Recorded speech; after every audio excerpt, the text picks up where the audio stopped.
Let's have some questions from the audience. I have one question from the General Manager of the Central Bank in Medellín, Carlos. ¿En español? Bueno. Sí. Bueno, Mr. Gandhi, muchas gracias por estar aquí, excelente presentación. Yo quisiera pues hacerle una pregunta y poner sobre la mesa una perspectiva un poquito más optimista sobre Occidente. Hay tres cosas de Occidente que creo que son superiores a lo que puede prometer economías como la china, la rusa, la norcoreana, la iraní. Una, las ideas, estamos hablando de democracias, allá estamos hablando de dictaduras. Otra, la innovación, todavía sigue siendo Estados Unidos y varios países de Europa en conjunto mucho más innovadores que lo que son estas otras economías dictatoriales. Y otra, el poder militar. Todavía sigue Estados Unidos siendo un gran poder militar. De hecho, Europa tiene tantas ojivas nucleares como Rusia. Ellos lo que les ha faltado es, yo creo, resolve, decisión. Pero en el tema de las ideas es el más importante. Las ideas. Is it working? Okay, I can try in English. Right. So in ideas don't always go the same way as interests do. So you said in your country you're glad you have democracy to deal with the differences, para pues, lidiar con las diferencias entre los grupos religiosos, étnicos.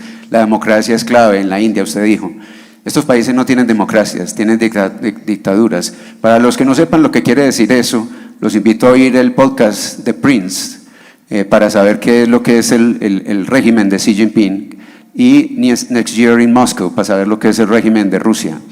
Xi Jinping, cualquiera que no esté de acuerdo con él, va a terminar, si es un empresario quebrado, y probablemente…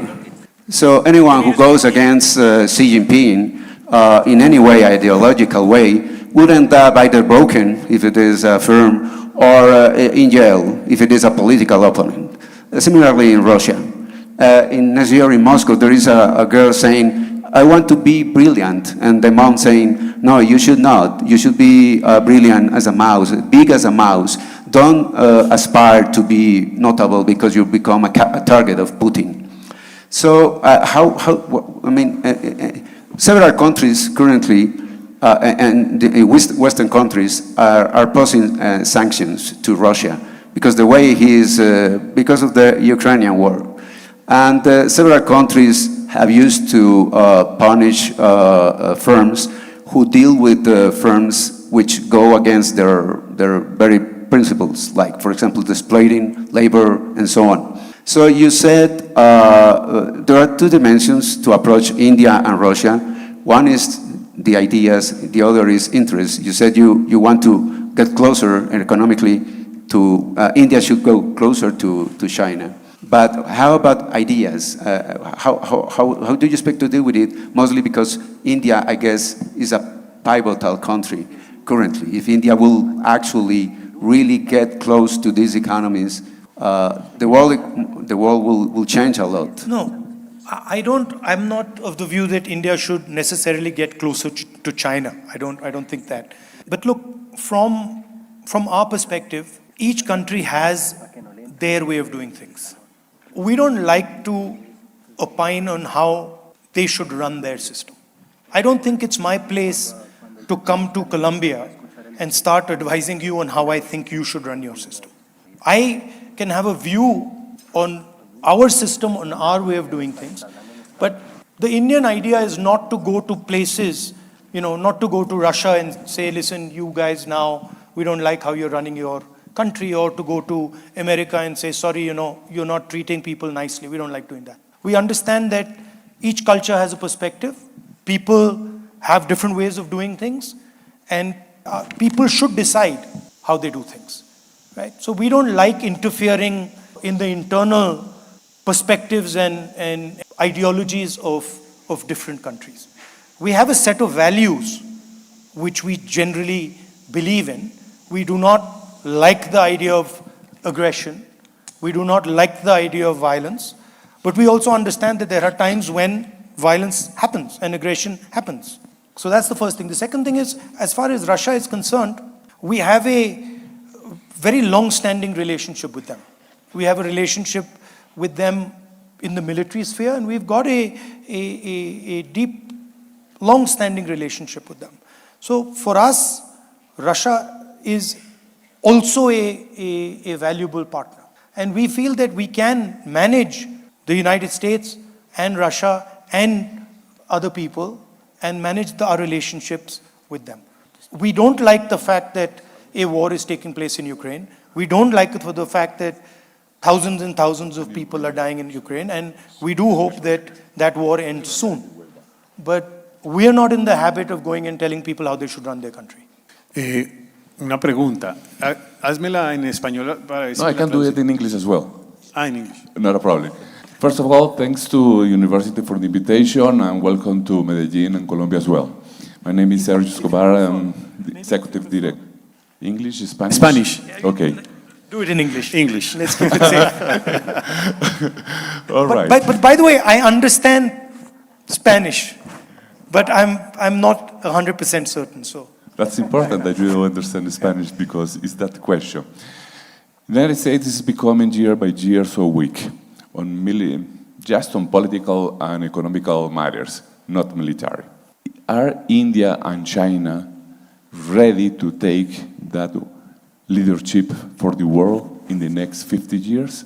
look, I don't know about China, but I don't think India sees itself as taking leadership in the world. I don't think that's not our model. We are a large country, and we believe in having a partnership. And we are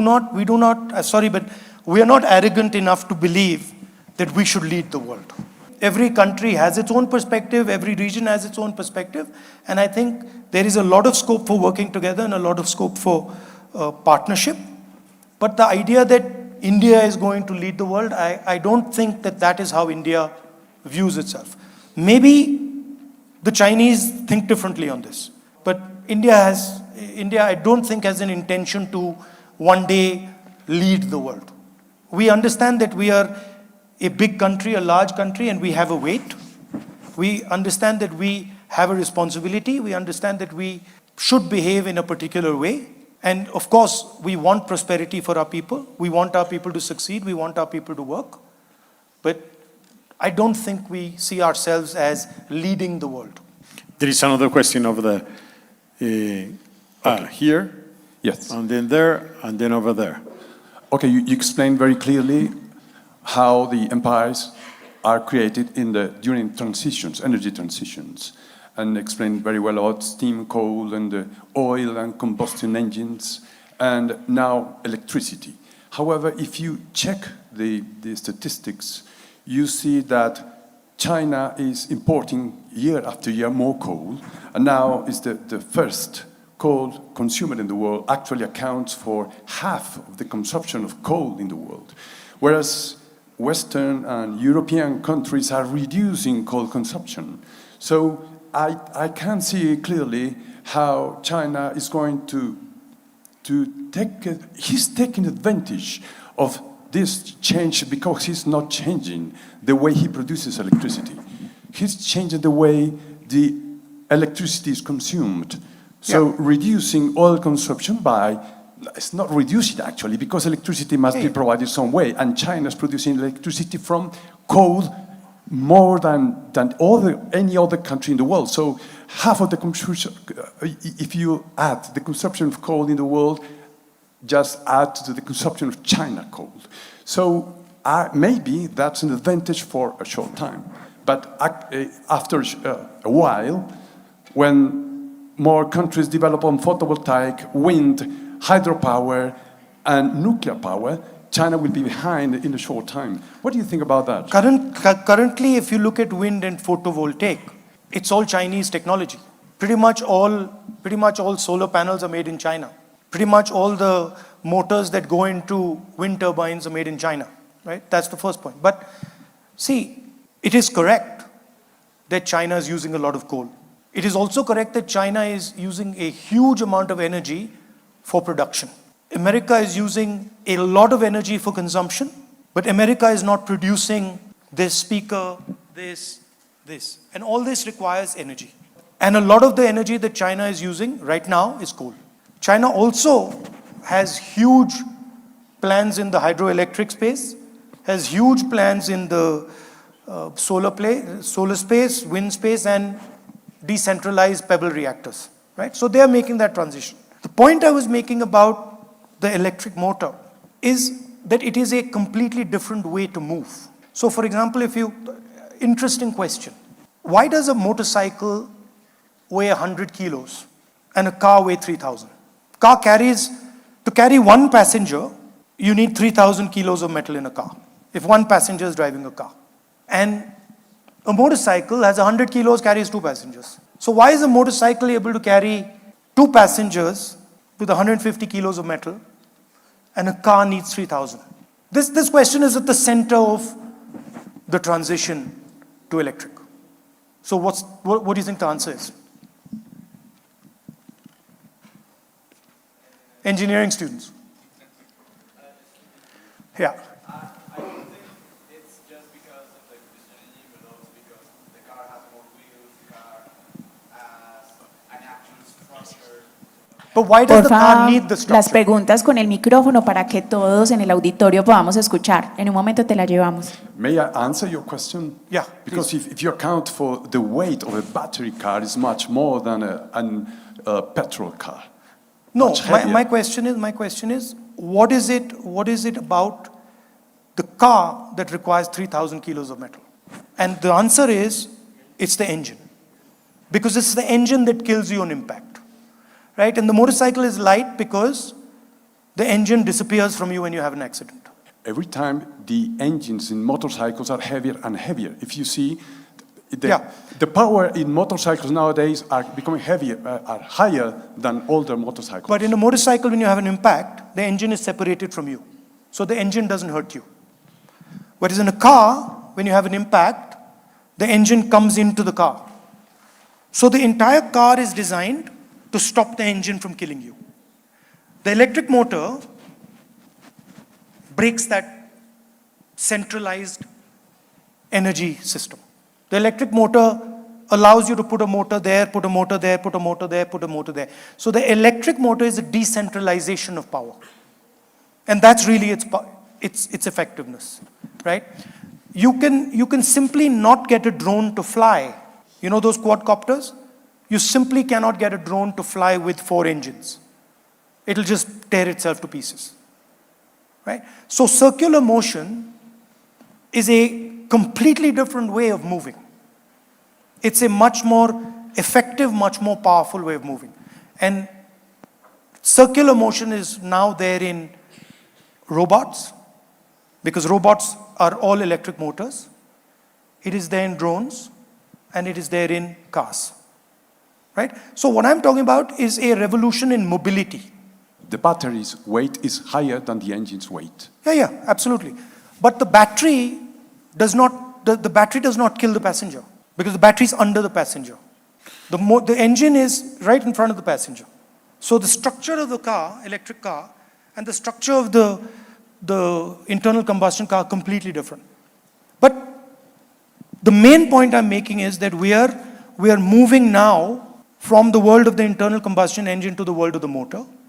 We're moving to the world of the drone, which is an even more effective demonstrator of circular motion. And then further more effective is the robot. A robot is essentially hundreds of motors put together. And that's the space where China is ahead of us. Now, how they are powering that is problematic today. But they are going to try and change the way they power that in the future. But once you have the architecture of mobility, then you've sealed the game. So once the United States has the architecture of mobility in the internal combustion engine, and once it has the resources and controls the petrol economy, the game is over. And that's really the fight that is taking place. China is locking up the game for circular motion. And they've locked it up in motors already. They've locked it up in batteries. They're locking it up in optics. And they're also locking the entire value chain of the battery. And that for us is problematic. I'm taking two more questions and no more because I have to close. I am doing the bad cop here. So here's one question and the other question is over there, the guy with the pink shirt, close to Felipe. Thank you. Thank you, Rahul, for the wonderful speech. I have a question. It's more on geopolitics. We understand the future is today with the technologies, whatever is happening, it's good. But like looking at the geopolitics of the world, slowly right wing is taking control of the world, I would see. Like Europe, there are like a lot of protest against the immigration. In US, it is happening. Australia as well as joining the party. So given that, like, I would like to understand, haven't we learned our history well? My understanding is like, we are like slowly going towards the era of a Second World War or the First World War. And my understanding is like, right wings are more dominating than left wings. Even with all due respect, even in India, that's what is happening. So it's like polarizing people, showing a common enemy that like he is your common enemy. He is taking away all the things from you. So how to reverse this or like how to make it better for the future? We are in a transition. We're in a transition from one energy system to another. We're in a transition where a superpower is being challenged. We're in a transition where the financial system of that superpower is being challenged, where the military system of that superpower is being challenged. So it is going to be a turbulent time. There is going to be, unfortunately, there is going to be violence. Now, the question is, can we reduce it? How to reduce it? And in these transitions, where are the opportunities, right? How can countries position themselves to take advantage of a revolution in circular motion? How can a country position itself to take advantage of robotics, etc., etc.? But I do feel that we are entering an unstable time. Of course, I don't necessarily think that right-wing parties are here to stay. I think this is also transitional. You'll have changes from right-wing to left-wing, and we can see that. I think here you have a left of center party, if I'm not mistaken. So it's different countries, different sort of political formations. But the central thing where I would agree with you is that we are entering an unpleasant time, you know. And so if you're prepared for that unpleasant time, if you're prepared for the disruptions that are coming, you are likely to find opportunities. The other thing that I would say is that, and this I've seen in my politics also, that what used to work 10 years ago does not work anymore. Even in politics, the way we used to connect to people does not work. You have to connect to people completely differently. For nation states, you have to imagine completely differently. You have to imagine a new future. You have to think of changes in a completely different way. So for young people, it's a very exciting time. And I think countries like Colombia have certain advantages, you know, where they can maneuver in these spaces. Having one student question and the other one from the pink shirt. Okay. First of all, this electric transition has been taking part for quite a while, actually. It started with small vehicles, then motorcycles, then microcars, then cars, then trucks, then trains. Now, the next step would be, I guess, boats, then planes, and later probably even things to take us to outer space, maybe, or something. And the other is, besides the countries already mentioned, what countries do you think that have the potential to become regional or even global powers in the next coming decades, Mr. Gandhi?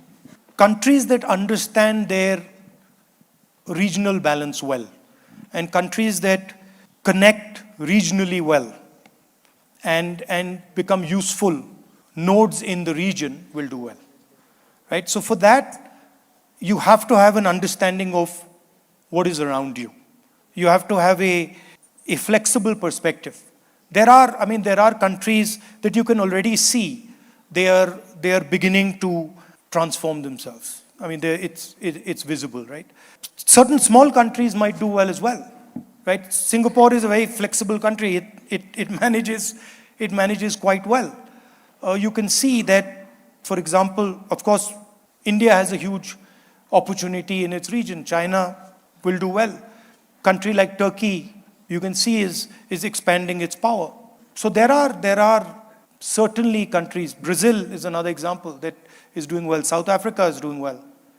So there are these countries that understand how to connect globally and regionally. And I think that's powerful. And on the electric front, of course, it's true that circular motion, electric motion has been going on for a long time. But it's now reaching a critical level, critical mass. I can't really predict how it will go, but certainly it seems that it's going to be a big part of the future geopolitics. I mean, we're already seeing it in our legislation, we are seeing it in the legislation of many countries, that these technologies need to be sort of controlled and taken care of. Last but not least question. Okay, thank you. So, more than a question, I would say that if maybe you can give us a final message. And taking notes, you set a parallel between the production, whether it's AI or electric engines, and also the consumption. And as you said, for example, in this part of the world, very influenced by the USA, we are very good at the consumption, whether it's the social network or the electric vehicles. And here in Antioquia, especially in Medellin, we are being recognized for being an industrial territory. And the youth, some part of the youth, I will not say that most of the youth, are very good at the consumption, especially in the digital world. So there is a trend that maybe you can get rich in 2 or 3 years by being influencer or being the digital lord. And during your conference, you are saying how the manufacturing and how to create jobs, it's important. So it's not a question, but maybe a final message for us and for the youth to show us how important also is to create jobs, whether it's not very disruptive or innovative, but I think that we are very focused on the consumption, but we need to change our chip and see how can we start producing. You know, somebody yesterday asked me, why have you come to Colombia?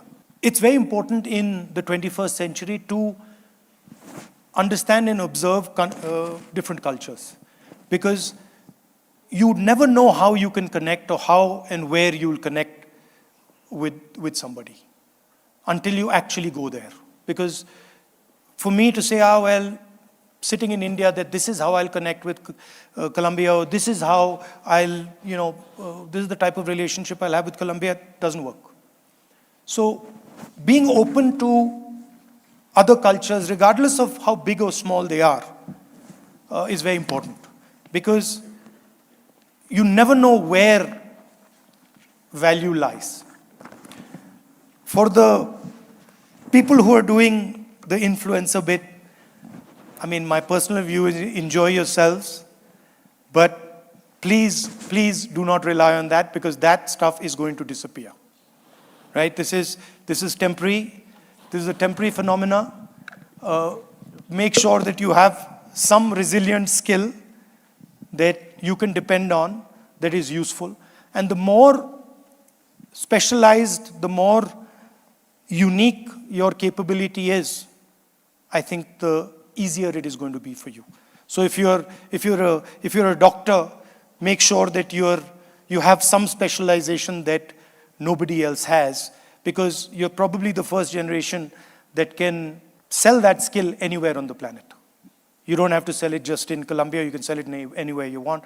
So you have the tools for massive marketing, massive projection, but you do need that 1 or 2 or 3 skills that make you unique. I have a big social media presence. I would not rely on that thing. That thing is a lot of fluff. Be careful. So that's how I would say. If you're doing manufacturing here in Medellin, that's excellent, and I wish you all the best. I hope you're successful. And come and see what we are doing in India, and maybe we can work together on it. Muchas gracias, Mr. Gandhi. Muchas gracias por su presencia. Thank you very much for being here. As I said before, it was an honor to have you. I think that you gave us a lot of extraordinary insights and wisdom for us. Ricardo Sierra, muchas gracias por permitirnos esta posibilidad también. A estudiantes de la Universidad de EIA aquí presentes, estudiantes de SIC también aquí presentes, gracias por su presencia. Y a todos los profesores invitados. Thank you very much. I have the good luck of doing many of these conversations. And I must say that it's a very impressive bunch of students. Thank you very much for that. It has been great for us.